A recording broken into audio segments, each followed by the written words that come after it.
Միացյալ Նահանգները մի կողմից հավատացնում է, թե պատրաստ է հասնել համաձայնության, դադարեցնել ծովային շրջափակումը Հորմուզի նեղուցում, մյուս կողմից շարունակում է հրթիռակոծել կենսական նշանակության այդ ուղին։ Ագրեսիայի ակտ է սա համարում Թեհրանը։ Եթե նահանգները հավատարիմ մնա նավագնացության շուրջ գործարքին, վերացնի շրջափակումը, դադարեցնի ռազմական գործողությունները, փոխհատուցի պատճառված վնասը, Թեհրանը պատրաստ է բացել իր թշնամիների համար գրեթե կես տարի փակ նեղուցը։ Հայտարարել է Իրանի արտգործնախարարության խոսնակ Էսմայիլ Բաղային։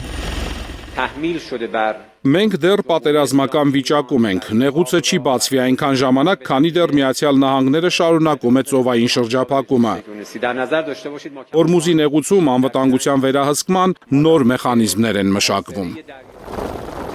Ռոյթերսը տեղեկություն ունի, որ նահանգները ազատելու է իրանական ջրերը շրջափակումից միայն այն դեպքում, երբ առաջին քայլն անի Իրանը, վերականգնի ազատ նավագնացությունը բոլորի համար։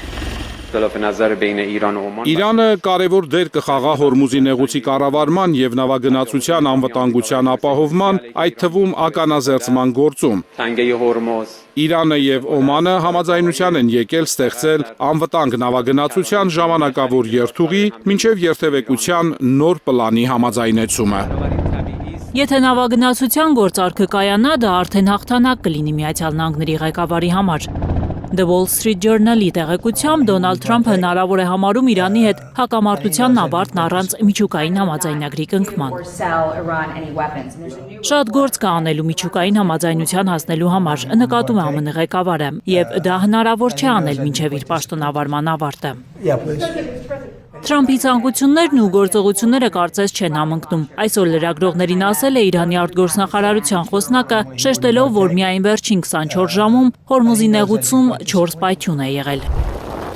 Ըստ ԻՌՆԱ գործակալության մի նավ է հրդեհվել Օմանի ափամերձ ջրերում։